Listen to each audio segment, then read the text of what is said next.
எங்கெல்லாம் நமக்கு எப்பெல்லாம் அறியாமை ஏற்படுகிறதோ அந்த அறியாமையை விளக்குவதற்கு குரு கண்டிப்பா தேவை.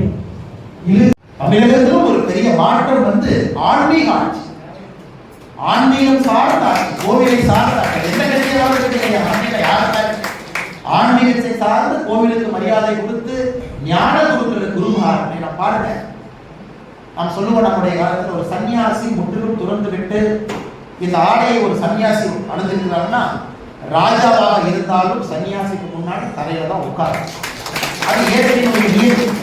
நம்முடைய இந்த பாரத மண்ணினுடைய அது ஒரு ரகசியம்.